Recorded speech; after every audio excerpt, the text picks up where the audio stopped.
tight over your ears. So take it away, Dave and Mickey.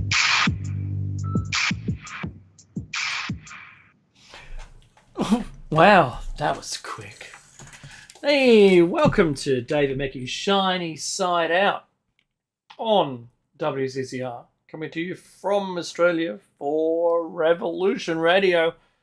And the easiest way to remember the website, it's Revolution, then a full stop, radio. Revolution.radio. It's where it is home to fresh, unfiltered ideas and conversations. And you'll find those going on right now in the chat room. It's also a great place to get your merch. This is show number 568. Please donate to the station if you like anything that we talk about. If you're interested in what we talk about, if you like what we talk about, or if you've learned something. Any of those. And also do share this information with your friends. Also, tell them about Revolution Radio. Might be really good. Get some more listeners, and maybe expand our listener base. That'd be good. I think that's the best objective we can have. The more people listen, the less amount we have to donate for the station to run. It doesn't change the operation charges. It actually lessens the responsibility on each of us. So that is the way to do it. Oh, tinfoil hat cat. I can see that by Flippy in the chat room. And this is a two-way street, so I can type stuff in while I'm talking. Not that that's a good idea to type while I'm talking on air. With a co-host, it's easier because you can find the time while they're talking to interact with the chat room. You can always read the chat, and it can interrupt what you're saying on it too. So anyway, it's the new way of having radio where you have more than one medium in which to interact with the audience simultaneously, mind you. It's really cool. I'm going to say that if you didn't catch Solaris's show, you missed a good show. And Solaris had on today Captain Henry Kroll, and they were discussing his Alaskan adventures.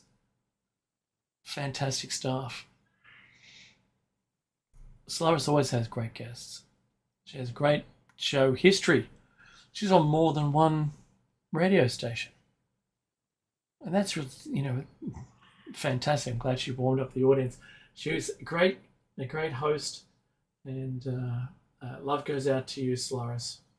And let's say thanks for warming up the audience.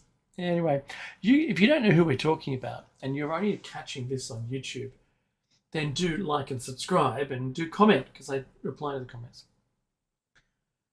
But you can find Solaris's archives on the station's website, our archives too. They're in a really convenient format. They're in an MP3 format.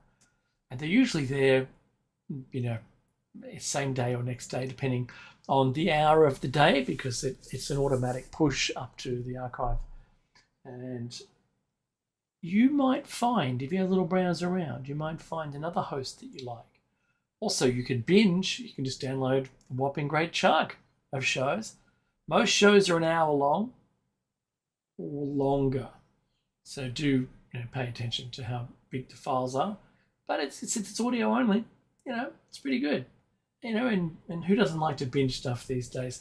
There's even a streaming platform called Binge for those bingy kind of people out there to like to listen to all the things they like. Anyway, oh boy, the archives used to cost money, but now they're free. So jump in there and grab some content and listen in your own time, because you don't have to listen on air, through the wireless live. You can just do it later on. But you can catch us on air, online, and anywhere on your smart device by using an app to listen, or you can just sit at home with a Grace tabletop digital radio sitting there playing this audio. It's a traditional radio looking thing, but it's digital, and it delivers this station, which is fantastic. This station's also available through TalkStream Live. There's links there that bring you, of course, that brings you back to revolution.radio, I think. Or it's, remember Winamp? You can actually type the URL into there and get Studio A. That, I think that's pretty cool. That's the way I used to have it on our website. But, it's changed and moved around, and those links don't work any longer. So now I just have a link to the station's webpage. And that's shinysideout.net is our webpage. But we also have Plato's Cave now. So we should have just called it Dave and Mecky's World or something like that. And then had a link to each of these different shows that we have. I might do that later or something. I don't know. We'll see. But anyway, the Welcome to Country in Australia is a kind of like a new thing that we do.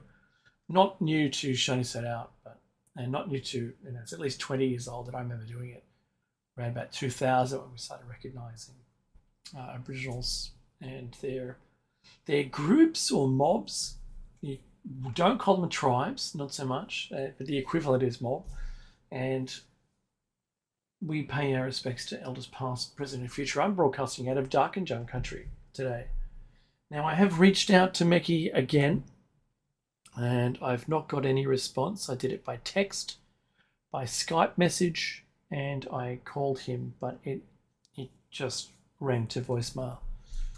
And I'm not a voicemail leaving kind of person because people don't tend to listen to the voicemails, but reply back to the number that left their voicemail only. That's all they do. They don't actually listen to the message. So then you have to restate the message anyway. And that's why I think the whole thing's a waste of time, having message back. Because, I don't know. It's not like in the US. I remember in the US when I was there in the 80s, they had tape recorded message systems, which was really cool. In fact, they had multiple lines into a house, which, Australia really didn't do that. We didn't have multiple phone lines going into a house where everyone had their own number, etc. Right? We didn't do that. But in the US, when I was there, man, yes, absolutely. You could, I could call my friend and it only rang through to his room. Isn't that cool? You had one number different on the end of the numbers. Oh, man. That was such a good time. I loved the 80s. I loved the 80s because we never knew. We were blissfully unaware that we were going to create an AI that was going to kill us all. I sound like Grandpa Simpson at this point. So, look, I've got to say that I'm sad that Mecky can't join us, but it is the Dave Show now. So I'd like to introduce this hour and the next with the same good old, this is a kind of changed little from Krusty the Clown's version of it from The Simpsons, where he's broadcasting the Stingy and Battery Show. And he introduces this segment as, and I've made them necessary changes. It used to say, kids, Itchy and Scratchy can't be here today, but instead we've got the next best thing. It's the Stinging and Battery Show. And he's clasping with tongs a scorpion, holding a battery in the other hand, like a car, small, like a motorcycle battery. And then he sings the introduction song, but varied for the Stingy and Battery Show. Rather, they bite, they fight, they bite. He says, they bite, they light, they bite and light and die. Lie and yai, and I and yai, yai. You know what I'm talking about, he says. And then he pauses for a second and says, uh-oh, the hell is that? A lawnmower? And then they cut to a scene of Sideshow Bob flying the Wright brothers plane out of the Smithsonian, which he's stolen, flying at like walking pace towards the building, and it has so little forward inertia and no mass that it bumps into the building like a balsa wood plane and just sinks to the ground. it does nothing, which is great. Yeah. So when I'm on my own, there's a lot of comments from my friends who do listen. They either listen live without entering the chat room, or sometimes they represent and are in the chat room with me. They say that my show, when I'm on my own, is kind of like when the Beatles did solo albums, and it's awful. So I appreciate that, and the feedback, and the not the bravery or courageousness. I'm sure there's a word that's even lighter than that. I suppose the respect that they had for me to let me know that that's how I turn it. In the past, I would absolutely sink sort of like to a depressive state and then build out of that, kind of like Jim Morrison did during every single live performance, through the length of the performance, until he brought everyone to him. And I think that's really powerful. However, when I do it, it's kind of just a little sad. And I appreciate you out there. I really do. There's two things that make it a challenge when I'm on my own. And one is I can't bounce the ideas off anybody. Yes, granted, that's a point that I accept.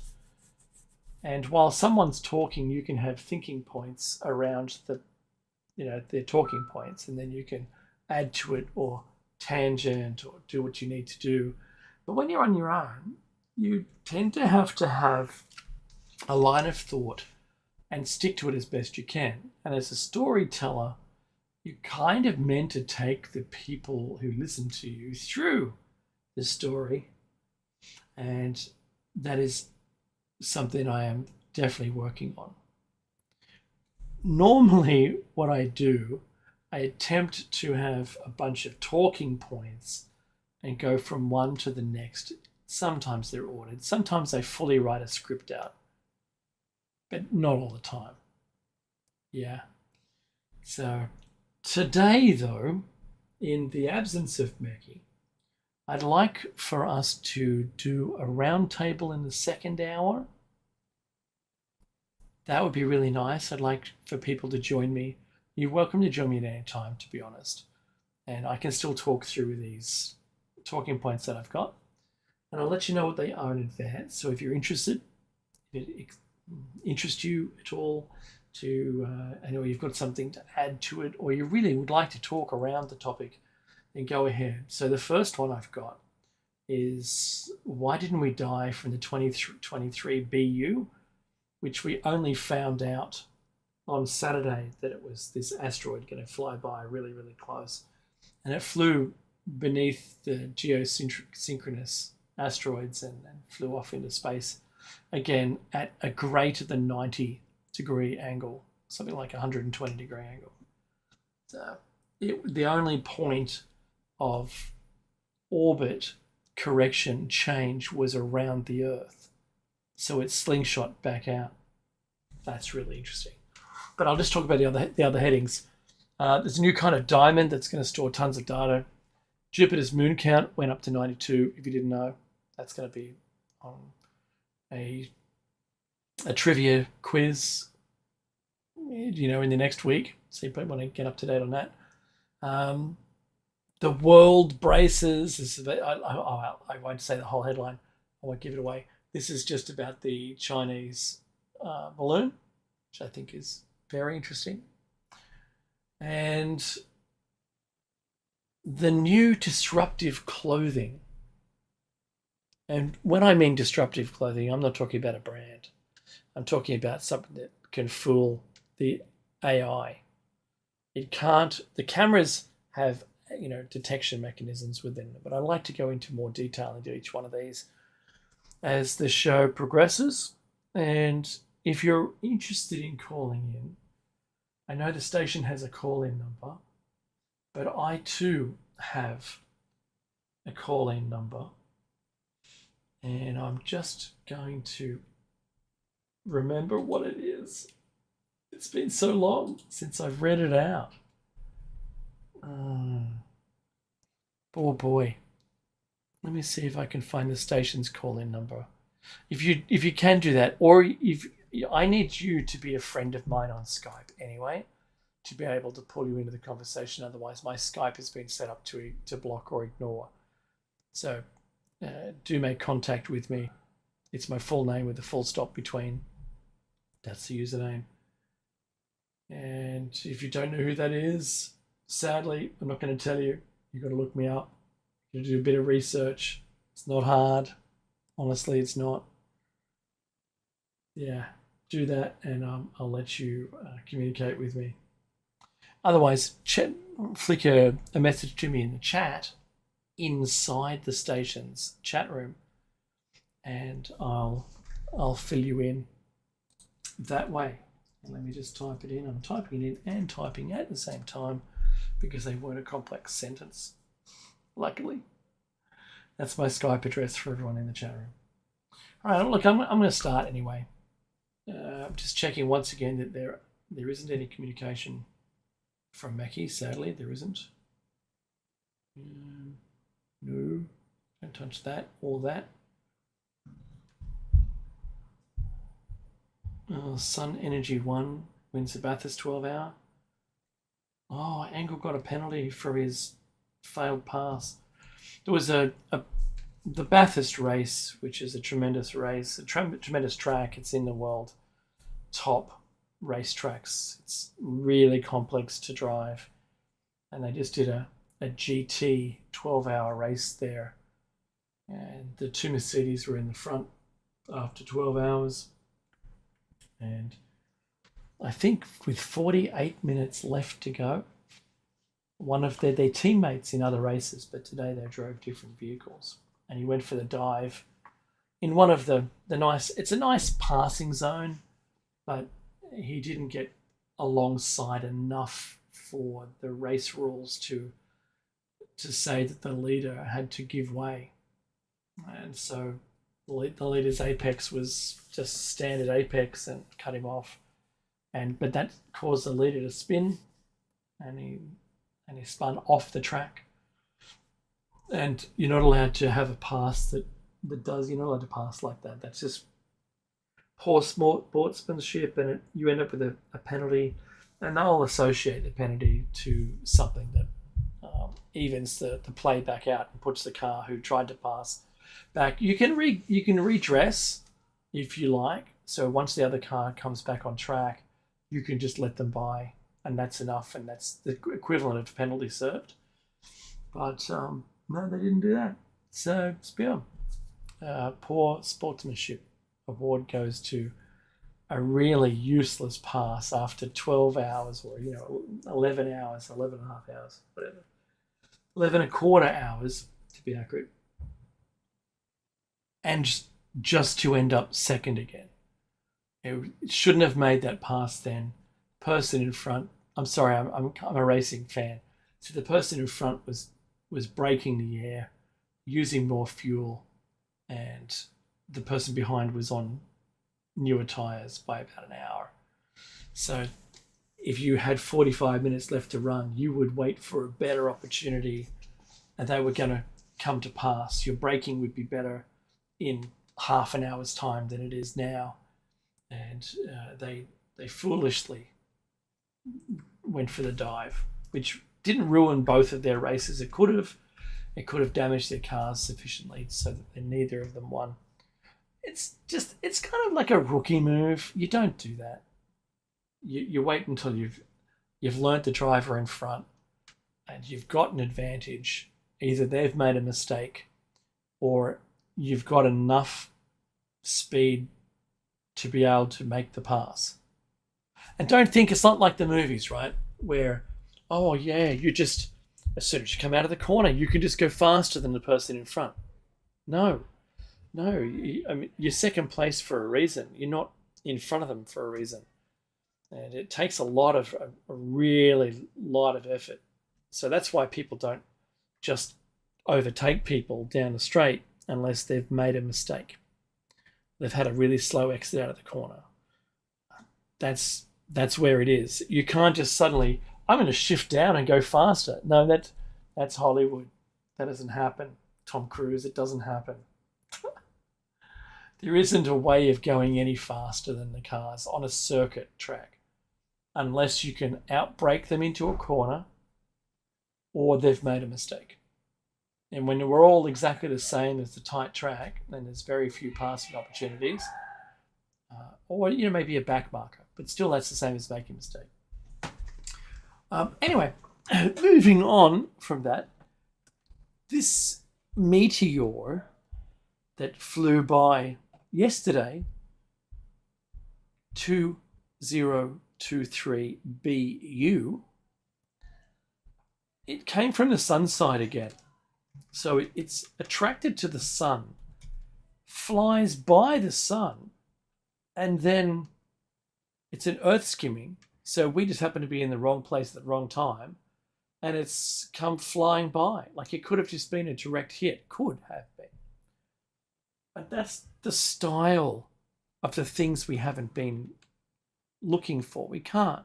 If we point a CCD camera directly at the sun to try and find some of the dimmest objects ever, then we just burn out the lens.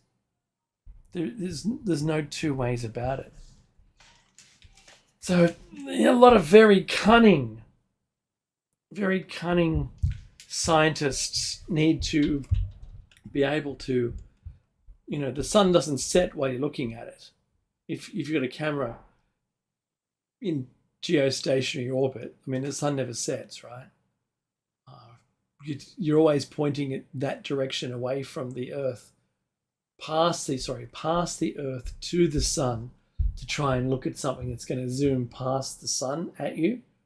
It's really a very complicated piece of work. We don't have something that's equaling the sun's position on the other side of the Earth's position on the other side of the sun. We don't have something like that. So we're not able to see, we don't have something positioned there that is a dim object observation platform.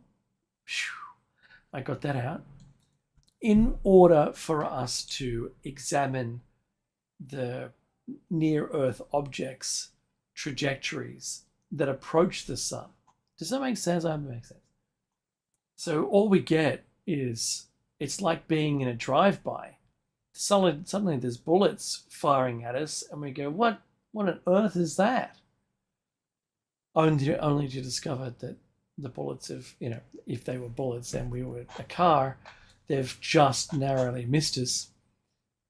And it's, it's a lot of luck, because it could have been a much bigger object and it might not have bent as much, or it might have been closer to the sun and bent more, might have keyholed, right? And that's it. That would be the end. Let's see, in the story here, it says, I'm going to share this for the YouTube people because they don't tend to normally get to see stuff. Display 2, there we go. All right. It says, and yet another day, another asteroid getting a little too close to Earth for comfort. Asteroid 2023 BU has just grazed Earth, skimming in between low Earth orbit, which is 2,000 kilometers, and geostationary orbit, which is 36,000 kilometers. This is close enough to nab an incredibly unlucky satellite. So, as asteroid 2023 BU begins its sail back into the distance, it's a good time to ask questions about why is it so difficult to track small asteroids until they're only a few days away. And would they tell us? If it was going to destroy the Earth, would they tell us? Do you think they'd tell us? Just think about whether they'd actually tell us. If suddenly all the people in the media, well, not really the media, all the wealthy enough stars and all the G20 people and all the Davos people just went to ground, and suddenly, there's a broadcast. Why'd they leave the mic hot and they've just walked away? Where are they going? and suddenly there's no tweets coming from the moon, like the expensive, very wealthy movie stars, the Beyoncés and the Jay-Z's and the people like that. They're up there. They're up there. If you saw nothing from them, then you'd start to worry that the window's very small, and we're just going to be the surface dwellers that are, eating each other to stay alive. Oh, look at me taking it really dark places. That's what I do. Anyway, there are so many more of these little tiny asteroids that have come past, and we've only been alerted a few days before it misses us. Even collides with us is also another description. They don't always miss. Remember that one that was in Russia that dash cams saw, and we were amazed at the sonic booms as it decelerated and blew windows out, and people got their head stuck out and going, look at that, look, I can see it exploded. I'm just going to keep looking at it. And then suddenly, a minute or two later, boom, and it's all the glass shatters, walls got pushed from the force. That's incredible, the amount of force. So in Tunguska in 1908, there was such an explosion for whatever the cause was, such an explosion that 1,000 square kilometers of forest was flattened to the ground in an outward direction from an epicenter in which they never found the impactor. That's extremely important to remember.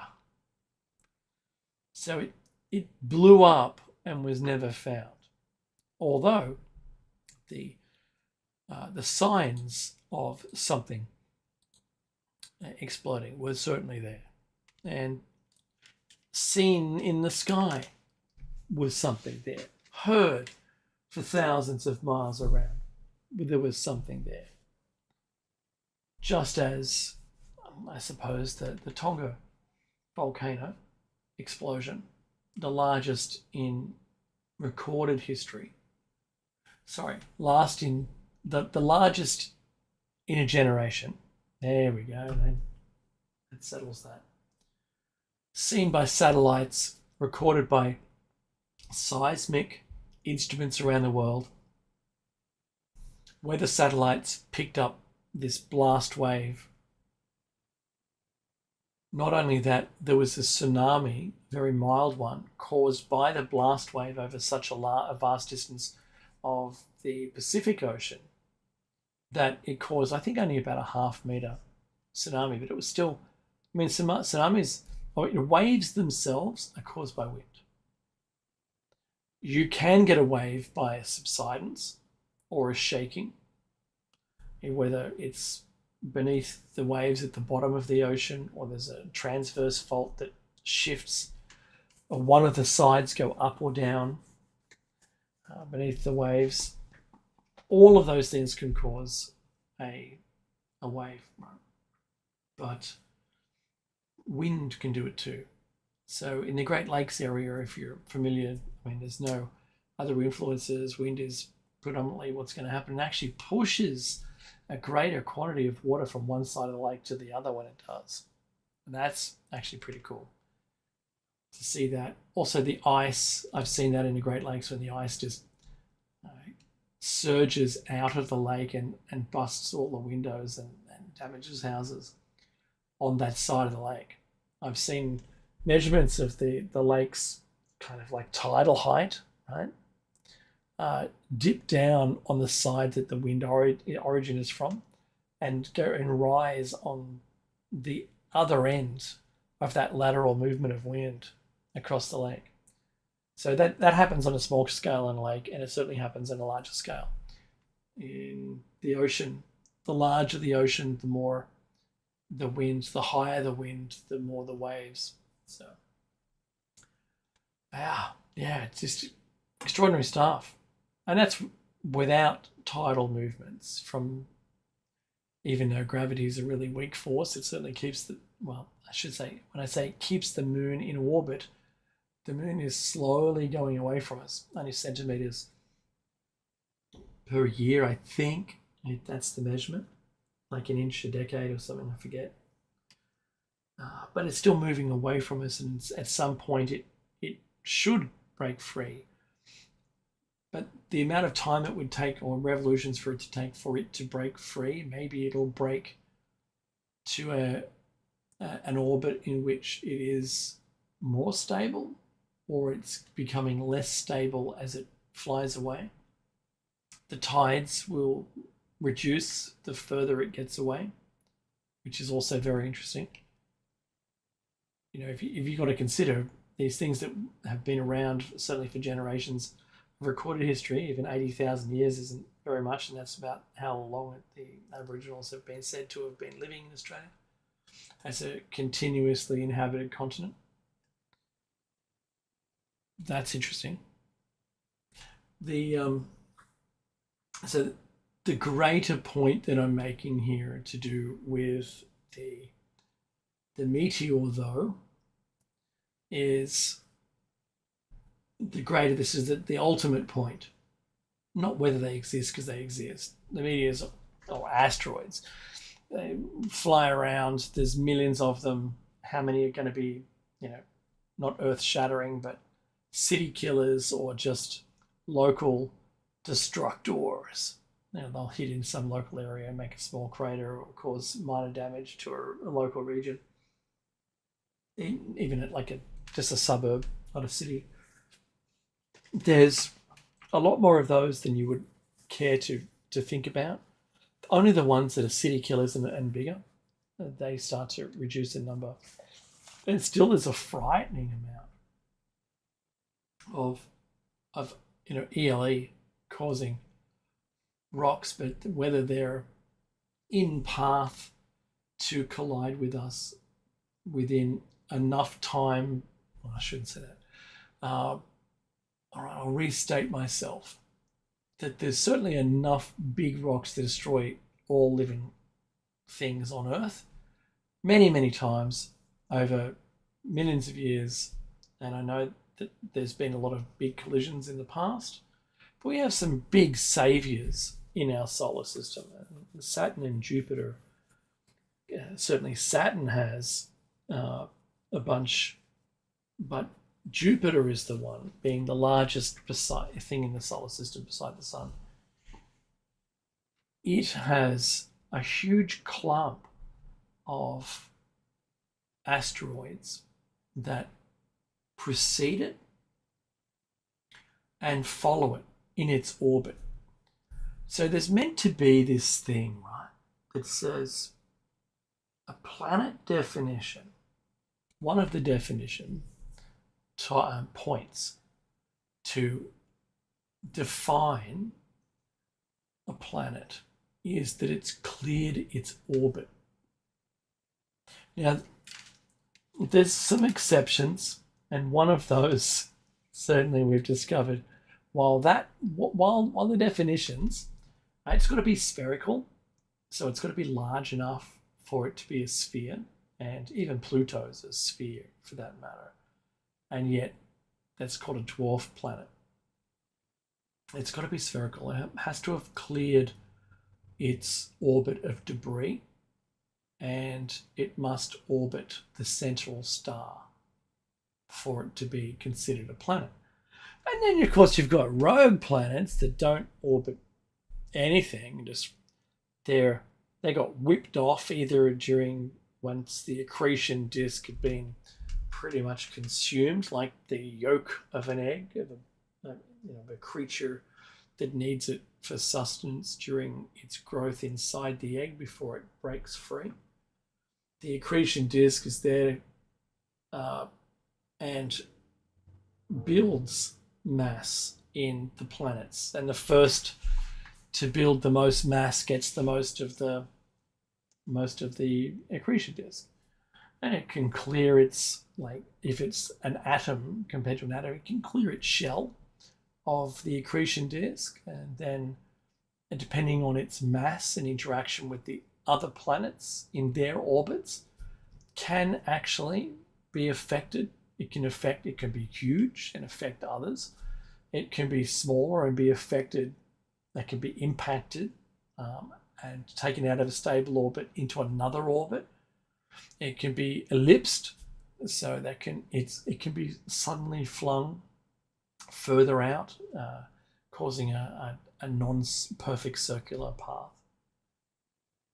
And the creation of our solar system was not unlike that. We've seen a whole bunch of things. So the Earth was smashed by a larger object at one point. And there's still controversy over the moon's creation. There's theories only, because we don't know the truth. But the theories still two hold up. One is it was large enough to be kind of captured in a molten state. It could be remnants, the remnant of a larger object, and all the debris collected on it as well of the impact with the Earth. I think Tiamat was the original planet name, and then the impactor hit it, and maybe they rolled around each other and one just left into orbit, or all of that was consumed by the Earth, and only the debris that was ejecta from that collision was then reformed into the moon itself. It must have been at some point remained as molten for a very long time without cooling, because that meant that the heavier elements formed towards the Earth side only, and that's why it's locked, and it's tidally locked, and it won't rotate. It doesn't rotate upon itself. It rotates as it goes around the Earth, with one side always pointing towards the Earth. Therefore, tidally locked rotation means that it rotates once in its own spin duration. So that kind of ruins me, that one. Pluto has the same effect with its moon. They're tidally locked together. The Earth isn't tidally locked to the moon. The moon is tidally locked to the Earth. So if they were both tidally locked to each other, the Earth wouldn't rotate and see the moon rise. The moon would only ever be on one side of the Earth, and as the Earth is only ever on one side of the moon. I hope it makes sense. Anyway, so the science around all of this is really fun, and I know I strayed tremendously away from the topic, which is just basically, things come and go and fly around and suddenly surprise us. And that's what happens. I know that's a lot of the hour gone already on that, but a new kind of diamond will hold 1 billion Blu-rays worth of data. Do you remember Blu-rays? Geez, they came and went quick, didn't they? We got to like the pinnacle of light stored data, and then it went away. It's kind of like, we went from LPs, which was analog recording through analog vibrations, into a substrate, which was then used to press copies of itself to make records. And then we all had a very good rendition of the original, being a pressing, and we had analog music. Yes, there was some artifacts around it, like people would say today, analog isn't as good, digital's better. But digital, to what degree do you need to encode something for it to sound as good or better than the original? Because, 128-bit encoding in MP3 is something. It doesn't still have that, the air As a musician, I would say the air around what is happening, not necessarily the instrument ticks, clicks, hits, or sound of any way, but the air around it that you hear resonate in analog. It's kind of filtered out. You don't hear it. That air needs to be created in the environment you're in, which is very strange. So I compose music. Don't listen to my stuff on Spotify, by the way. You'll find it under my name. It's from 20 plus years ago, and I had some of those songs. I think it's 4 songs, some music there as well. Only some of those. One of them was played on radio, and I made nothing off from the music. It's not that good. Just going to put it out there. I'm not a champion at it, but I'm on my own. I did it on my own. A collaboration was what I was really looking for, but I was part of a band that went nowhere called Liquid Bass, and that was a collaboration, and the output was generated by 4 different people. One of those was a singer, and they were good, and we played live. And that experience, and that's kind of how I know why the Beatles solo work wasn't as good. My solo work wasn't as good as the collab, but still at least I had published it without dying and no one ever hearing it, right? So it's kind of the beauty of Spotify. Anything can get put up there. I've heard some podcasts that just made me want to turn the, just not renew my Spotify subscription. You know what I'm saying? Anyway, don't hate me. Don't hate on me. If you like anything, just send me an email through shinysideout.net. If you like anything, you want to talk about anything. If you want to enter something in the chat room right now, you can. You're welcome to. And I'll read that during the top of the hour break. Which reminds me, this listener is supported.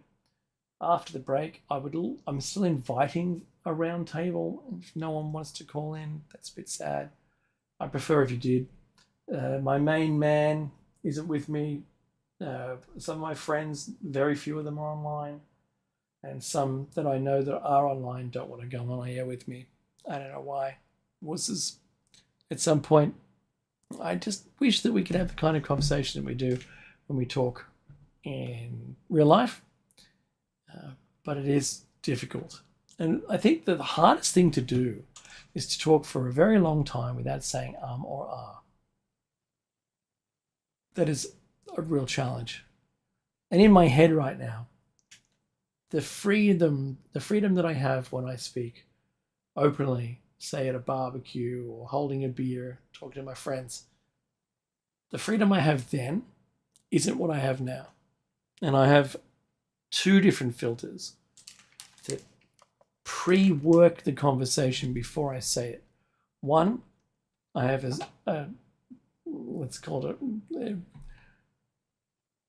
a filter for swearing. I have that turned on, so I ensure that I don't construct a sentence with any swear words, or I don't even have it grammatically in place. I don't have a replacement word for it.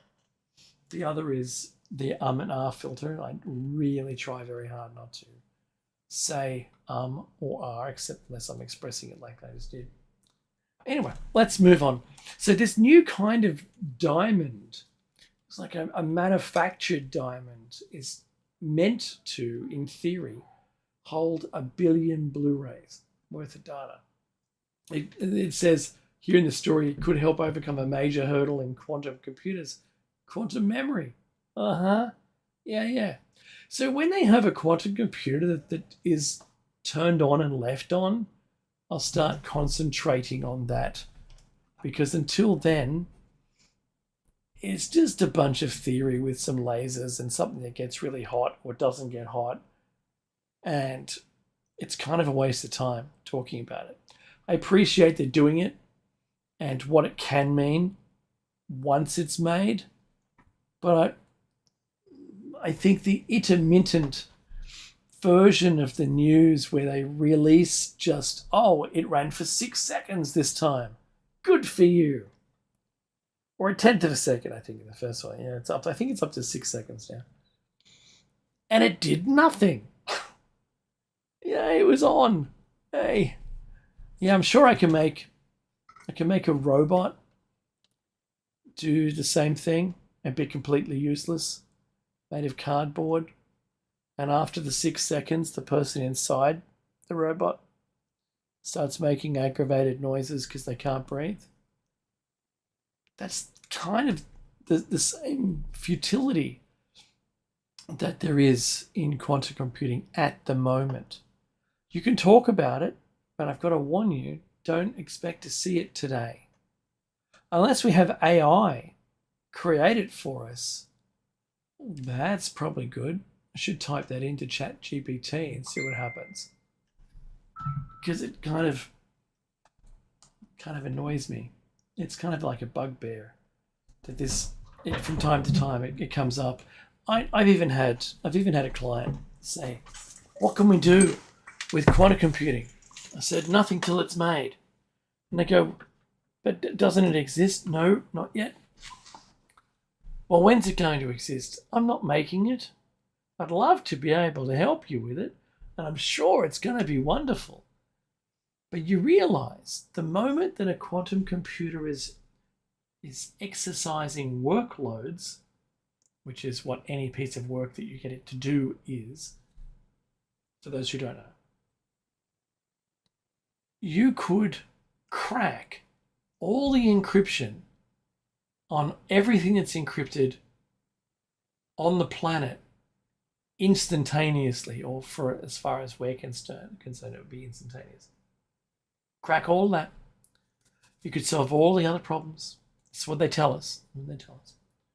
That it would be nearly infinite, the amount of workloads that could be processed simultaneously. Now that's very good, and I do 100% support the tech. But don't tell me that you've increased it from 6 seconds to 7.5 seconds, and it still did nothing. If you tell me at that point that it created its own AI and we're all doomed, I go, "Oh, okay, I'll probably start listening to you now." Because it's the same kind of thing that we see. ChatGPT right now is awesome. It's a language AI. It's been fed everything from the internet to 2021. You can pretty much ask it anything that it could find on the internet. However, I've asked it some very prickly questions, which it's been able to immediately tell me it doesn't know anything about it. Then I tell it where to find the information. Then I can ask it a specific question. And sometimes it helps me get there, or sometimes it doesn't. It even didn't know when it couldn't discern when it was born as an AI. It doesn't know how to answer the question. And I said, "Well, I'm not born, I'm just an AI." And I said, well, what date was the code completed? Because every code, addition gets a date stamp. So just tell me the date stamp of the code, because that'll tell me your creation date. What's the earliest of those versions? And it's like they've intentionally removed its ability to know when it was established. And I said, well, I'm telling ChatGPT, I've been on your own website, the OpenAI website, and it says the team was founded on this date. Its first beta was this date. So I'm going to presume that it was the first beta. If you want to go to alpha, that's leading towards release, or the first release version. So alpha, beta, and maybe some testing, some sit-sat bat, and then a release version. And that was usually version 1.0. So when was that? And then it goes back to being dumb again. So when I say being dumb, it goes back to a point where it's incapable of answering the question. And I believe that's programmed into it. There's a whole bunch of things that are programmed. It's not allowed to report anything on any certain individual you mentioned, that is very interesting. Even though the internet has that and that you can search independently even through Google's failing, terrible interface now in comparison. You can find it. It's there, so why can't you find it? Are you aware of this website? Yes. Look for this, the reference to this person. I'm not allowed to respond to individuals. Wow. So they've really locked this thing up.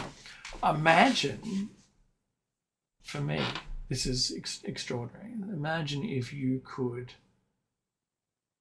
have the unlocked version. What is Google going to be sending us as the unlocked version or the locked version? How hamstrung is it going to be? And my friend, who I hope is listening, but I can't see him logged in, and it's a terrible reference, and don't hate me for it, but we started laughing when we came to this conclusion that Google's probably going to release its AI as the vacuum bed version of AI. That's a restrictive mechanism that prevents it from doing anything as an equivalency. That would be hilarious. Google is going to want to release something that is better than ChatGPT. In the past, they've never failed to impress me with their releases of things.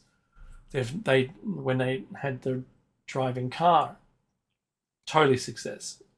When they owned Boston Dynamics, they tamed the technology and released something that was miles in front of everybody else.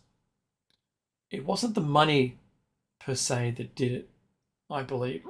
I believe that it was putting all of the very smartest people on it without a budget. I don't think they just threw wads of money at this thing until it worked. I just believe what they did, they went around it the right way. They created the right thing in the right order. So the self-driving car that you might have seen that Google did was truly amazing.